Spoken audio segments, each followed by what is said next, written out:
Hello' সন্মানীয় বন্ধু বান্ধৱীসকল, আমাৰ মানুহক যেনেকৈ বৃদ্ধিৰ বাবে বা সুস্থভাৱে বাচি থাকিবলৈ যেনেকৈ কিছুমান উপাদান লাগে, নিউট্ৰিয়েণ্ট লাগে, ঠিক তেনেকৈ উদ্ভিদকো কিছুমান উপাদান অত্যন্ত জৰুৰী। আৰু সেই উপাদানবিলাক আমি যদি খেতি বাতি কৰোঁ তেতিয়াহ'লে কি হয়, আমি কিছু কৃত্ৰিমভাৱে যোগান ধৰোঁ, আমি নিজে যোগান ধৰোঁ। উদ্ভিদে নিজে মাটিৰ পৰা নিজে গ্ৰহণ কৰে, কিন্তু আমি যেতিয়া কিবা শাক পাচলি খেতি কৰিম, ফল মূলৰ খেতি কৰিম, বিভিন্ন খেতি বাতি কৰিলে, শস্য খেতি কৰিলে আমি যদি কৃত্ৰিমভাৱে যোগান ধৰোঁ সেই উপাদানবিলাক, তেতিয়া তাৰ উৎপাদনটো বাঢ়ি যায়। গতিকে সেইবিলাকৰ ভিতৰত আমি জৈৱিকভাৱে দিলে আৰু বেছি ভাল। আৰু তেনেকুৱা জৈৱিক এবিধ উপাদান মানুহৰ যেনে টনিক থাকে, আমি এইটো উদ্ভিদ টনিক বুলি ক'ম। এবিধ আমি টনিক নিজে তৈয়াৰ কৰি লওঁ। ফৰ্মুলা আছে ইয়াৰ তৈয়াৰ কৰা, বহুতে জানেই এইটো, আৰু তথাপি নিজা নিজা ফৰ্মুলাৰ ইয়াক আৰু উন্নত কৰি লোৱা হয়। দেখিলে জানিবা, ৰং চাওক কি সুন্দৰ ৰং, এইটো জানিছে দেখিছে কিছুমানে গম পাব। কিন্তু আমাৰ ফৰ্মুলাটো অলপ বেলেগ, আমি অলপ বেলেগ ধৰণে সুকীয়াভাৱে বনাই লওঁ। আচ্ছা, এই সুকীয়াভাৱে বনাই লোৱা টনিকবিধ কেনেকৈনো বনাওঁ আমি সেই বিষয়ে কৈ আছোঁ। আমি এইটো কেনেকৈ বনাইছোঁ, ইয়াৰ ফৰ্মুলাটো কি, আমি সেই বিষয়ে কৈ আছোঁ। আচ্ছা, প্ৰথমতে আমি ইয়াক বনাবৰ কাৰণে এয়া প্ৰায়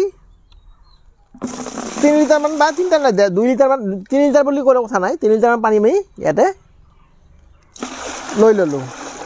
এটা বাল্টি বা মাটিৰ পাত্ৰ হ'ব পাৰে, যিও হ'ব পাৰে, যাৰ যেনেকৈ সুবিধা থাকে ল'ব। পাত্ৰ এটাত পানী লৈ ল'লোঁ। লোৱাৰ পিছত ইয়াৰ মূল ইনগ্ৰেডিয়েণ্টটো, মূল উপাদানটোৱে হ'ল, এয়া দেখিছেই, মই দেখাই দি আছোঁ।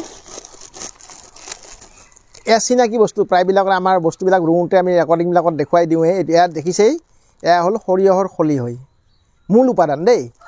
এই সৰিয়হৰ খলিহৈ আমি 100 গ্ৰামমান, কাৰণ আমাৰ দিওঁতে আন্দাজ হৈ গৈছে, আমি নুজুখিলেও গম পাওঁ, আমি 100 গ্ৰাম কিমানে হয় গম পাই যাওঁ। আৰু আমি 100 গ্ৰামৰ এইটো ফৰ্মুলাত দেখাইছোঁ। 100 গ্ৰাম আমি ইয়াতে, এইটো পাতল বস্তু অলপ, সৰিয়হ খলিহৈটো আমি দি দিলোঁ। আমাৰ 100 গ্ৰামমান হৈ গ'ল। আৰু এইটো মূল উপাদান খলিহৈ 100 গ্ৰাম দিলোঁ। দিয়াৰ পিছত আমি ইয়াতে, এইটো হ'ল চাউলৰ গুড়ি এমুঠিকৈ অলপ বেছি, আৰু প্ৰায় 1.5 মুঠিমান আমি ইয়াতে দি দিলোঁ। আচ্ছা, ইয়াৰ বিকল্প এটা আছে। ইয়াৰ বিকল্পটো হ'ল কি, চাউলৰ গুড়ি নাথাকিলে, পিঠাগুড়ি নাথাকিলে, আমাৰ যে ভাত ৰান্ধোঁ, আমি ভাত ৰান্ধোঁতে কিছুমানে ভাতৰ মাৰটো কাঢ়ি দিয়ে। এই ভাতৰ মাৰটো ইয়াত 2-3 লিটাৰমান দিব পাৰে। নহ'লে চাউল ধোৱা পানী, কিছুমান চাউল ধোৱা পানীত আমি চাউলটো ধুলে যে বগা বগা পানীটো ওলায়, মাৰ থকা চাউলবিলাকত বেছিকৈ বগা পানী ওলায়, সেই বগা পানীটো আমি ইয়াতে 2-3 লিটাৰ ইয়াৰ লগত দিব পাৰোঁ। পিঠাগুড়ি নাথাকিলে হয় চাউল ধোৱা পানী, নহ'লে ভাতৰ মাৰ, নহ'লে পিঠাগুড়ি, তিনিটা এটা হ'লেই হ'ল। ইয়াৰ লগত আমি দি দিলোঁ। তাৰপিছত আমি আৰু কি দিম, আমাৰ বিক্ৰিয়াটো, ৰাসায়নিক বিক্ৰিয়াটো আগবঢ়াই নিয়াৰ কাৰণে, ফাৰ্মেণ্টেশ্যনৰ কাৰণে আৰু ইয়াৰ গুণগত দিশ বঢ়াই তোলাৰ কাৰণে, এইবিলাকো সকলোৰে চিনাকি বস্তু, এয়া হ'ল গুড়, আমি খোৱা গুড়। এই গুড় 100 গ্ৰামমান আমি দি দিলোঁ ইয়াতে। গুড় 100 গ্ৰামমান দি দিব লাগে।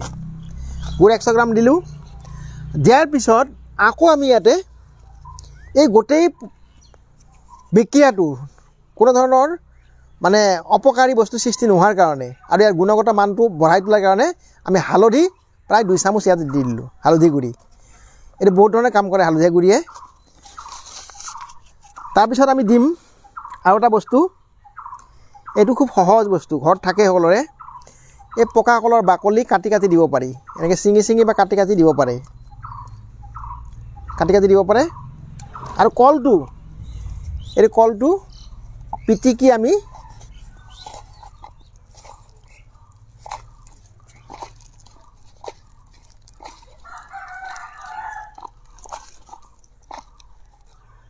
এনেকৈ আমি যেনেকৈ খাওঁ পিটিকি ভাতেৰে বা জলপানেৰে, ঠিক তেনে পিটিকি লৈ পেলাই আমি ইয়াতে কলটো দি দিলোঁ। কল 2-3টা দিলেই হৈ গ'ল। 100 গ্ৰাম খলিহৈৰ লগত 2-3টা দিলেই হৈ গ'ল। আচ্ছা, গোটেই বস্তুখিনি দিলোঁ আমি। দিয়াৰ পিছত আমাৰ আৰু এটা বস্তু আছে, আনৰ হয়তো নাথাকিব পাৰে।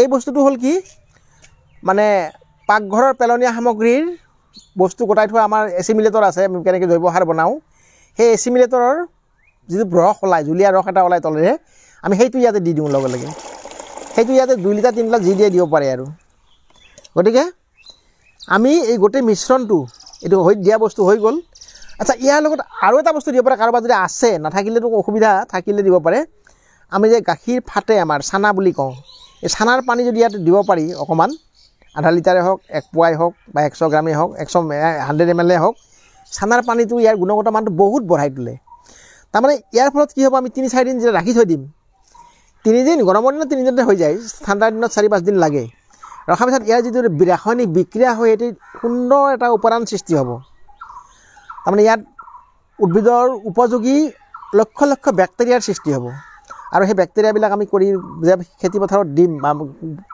মানে বস্তু দিম আমি তেতিয়া কি হ'ব সেই মাটিটোৰ উৰ্বৰতা শক্তি বঢ়াই তুলিব আৰু উৎপাদনশীল কৰি তুলিব আচ্ছা চাওক এইখিনি আমি কৰিব লাগিব কি এই গৰমৰ দিনত ফাগুন চ'তমহীয়া 3 দিন 4 দিনতে হৈ যাব ধুনীয়াকৈ ঢাকনি দি আমি ছাঁত থৈ দিব লাগে ছাঁত থোৱাৰ পিছত যেতিয়া ধুনীয়াকৈ মিলি যাব ৰাসায়নিক বিক্ৰিয়া হ'ব বিক্ৰিয়া হোৱাৰ পিছত এই 100 গ্ৰাম পৰিমাণৰ সৰিয়হৰ খলিহৈ যে বনালোঁ আমি বিক্ৰিয়াটো এই উপাদানটো বনোৱাৰ পিছত ইয়াতে আমি ঠাণ্ডাৰ দিনত এই বস্তু দিলে আমি 10 লিটাৰ পানী মিহলি কৰিম ইয়াতে আমাৰ 3 লিটাৰ পানী আছেই ইতিমধ্যে 4 লিটাৰ পানী আছেই আমাৰ মানে ৰান্ধনি ঘৰৰ পানীটোৰ সৈতে পেলনীয়া সামগ্ৰীৰ পানীটোৰ সৈতে 4 লিটাৰ পানী আছে গতিকে আমি ইয়াত 8 লিটাৰমান পানী মিহলালে হ'ল তাত 10-12 লিটাৰ পানী মিহলি কৰি আমি শস্যত দিলে ভাল কিন্তু এইটো হ'ল ঠাণ্ডা দিনৰ কাৰণে কৈছোঁ আৰু বহুতে এটা কয় কিছুমান কথা আমি কোৱা দেখিছোঁ বা শুনিছোঁ যে সৰিয়হৰ খলিহৈৰ পানী গৰমৰ দিনত দিব নালাগে আমি সেইটো মানি নলওঁ আমি দিওঁ কিন্তু দিয়াৰ পদ্ধতিটো অলপ বেলেগ আমি ঠাণ্ডা দিনৰ কাৰণে ক'লোঁ 10-12 লিটাৰ 100 গ্ৰাম সৰিয়হৰ পানীৰ লগত মিলাব লাগে কিন্তু আমি গৰমৰ দিনত দিম আমি সেই ধৰণৰ অনুপাতত নিদিওঁ গৰমৰ দিনত দিলে আমি পাতল কৰি লওঁ আমি তাত ডাবল পানী দিওঁ আমি এইখিনি 20 লিটাৰ পানী মিহলাম 20 লিটাৰ পানী মিহলালে কি হ'ল এই বস্তুটো পাতল হৈ গ'ল তেতিয়া আমি পাতল কৰি দিলে শস্যই পাবলগীয়া গুণখিনি পাই গ'ল ইয়াৰ গৰম নহয় তেতিয়া আৰু অসুবিধা একো নাই কিন্তু পাবলগীয়া উপাদানখিনিও পাই গ'ল গতিকে তেনেকুৱা নিজৰ নিজৰ বুদ্ধিমতে প্ৰয়োগ কৰিব লাগে ঠাণ্ডা গৰম বুলি কথা নাই সৰিয়হৰ খলিহৈ যেতিয়া দিব পাৰি এই ঠাণ্ডাত দিয়া পদ্ধতি বেলেগ আৰু গৰমত দিয়া পদ্ধতি বেলেগ কিন্তু এনেকুৱা ধৰণৰ টনিক বনাই যদি আপুনি খেতি কৰে ফুলৰ খেতিয়ে কৰক পাচলিৰ খেতিয়ে কৰক বা আন ধৰণৰ ফল মূলৰ খেতিয়ে কৰক টাবতে কৰক বস্তাতে কৰক মাটিতে কৰক য'তেই নকৰক এই যদি আপুনি এনেকুৱা ধৰণৰ টনিক বনাই মৌলিক উপাদান বনাই পেলাই আপুনি সপ্তাহত অন্তত এবাৰকৈ দি যায় পুলিৰ গুৰিত আপোনাৰ ফচল নাপাবলৈ উৎপাদন নাপাবলৈ কোনো কথাই নাই আপুনি নিশ্চয় পাব আৰু এইটো হ'ল এটা সিক্ৰেট গোপনীয়তা বহুতে এইটো নাজানে চিধা অকল সৰিয়হৰ খলিহৈ দিলেই তাৰ গুণাগুণটো ইমান আগবাঢ়ি নাযায় ইয়াৰ সৰিয়হৰ গুণাগুণটো মানে আগবঢ়াবলৈ হ'লে আমি বহুত বঢ়াবলৈ হ'লে এই কিছুমান উপাদান বঢ়াই দিলে আৰু বাঢ়ি যায় গতিকে আমি সেইটো আমাৰ পদ্ধতিটো আমি বঢ়াই দেখুৱাই দিলোঁ এতিয়া আমি এইখিনিক আমি কেনেকৈ দিওঁ আমি দেখুৱাই দিম আমি ইয়াৰ পানী এইটো আমাৰ 1 লিটাৰৰ মগ আমি ইয়াৰ আধা লিটাৰমান মিলাই লৈছোঁ আধা কৰি লৈছোঁ এটা আধা কৰিলোঁ আমি ইয়াতে চিধা নিদিওঁ ইয়াত আমি প্ৰায় 1 লিটাৰ পানী ইয়াতে মিহলি কৰি দিম 1 লিটাৰ পানী মিহলি কৰি দিলোঁ দিয়াৰ পিছত আমাৰ এডাল উঠি অহা ভোট জলকীয়া সুন্দৰকৈ বাঢ়ি আহিছে দেখিছে এইটো আমাৰ একেবাৰে সৰু পলিথিন বেগ পলি বেগ আমি ইয়াক মানে যত্ন কৰি ৰাখিছোঁ এতিয়া আমি ইয়াক এই উপাদানটো এই টনিকবিধ সৰিয়হৰ খলিহৈৰ টনিকবিধ আমি ইয়াত দি দিম এনে গুৰিত দি দিব লাগে পাতল কৰি লৈছোঁ আমি চিধা দিয়া নাই দি দিলোঁ ই উপযুক্ত খাদ্য পাই গ'ল সুন্দৰকৈ ইয়াৰ বাঢ়ন হোৱাত সুবিধা হ'ব গতিকে এয়া হ'ল পদ্ধতি তাৰমানে আমি যদি খেতি বাতি কৰোঁ ছাদতে কৰোঁ বা পলিবেগত কৰোঁ ছাদত বস্তাত কৰোঁ টাবত কৰোঁ ফল মূলত যেনেকৈ ফুলৰ বাগানতো তেনেকুৱা আপুনি যিকোনো ফুলতে যদি এনেকুৱা ধৰণৰ বস্তু বনাই লৈ দিয়ে সপ্তাহত 10 দিনত যদি এবাৰকৈ দিয়ে আপোনাৰ একদম ফলে ফুলে জাতিষ্কাৰ হৈ উঠিব গতিকে আমি আমাৰ পদ্ধতিটো আপোনালোকৰ আগত দাঙি ধৰিলোঁ এইটো আপোনাৰ ঘৰত থাকিবই লাগে এইটো বনাই থাকিব লাগে এটাৰ পাত্ৰত ৰাখিবই লাগে বনাই তেতিয়াহ'লে আপুনি মাহেকে পষেকে দিব নালাগে হয় সপ্তাহত 10 দিনত দিয়ক দিলে আপোনাৰ উৎপাদনশীলতাটো আপুনি বাঢ়ি যাব বন্ধু বান্ধৱীসকল আমি কৰাৰ পদ্ধতিটো আপোনালোকৰ আগত দাঙি ধৰিলোঁ আপোনালোকে আমাক মন্তব্য আগবঢ়াই উপকৃত কৰিব বুলি আশা ৰাখিলোঁ। ধন্যবাদ।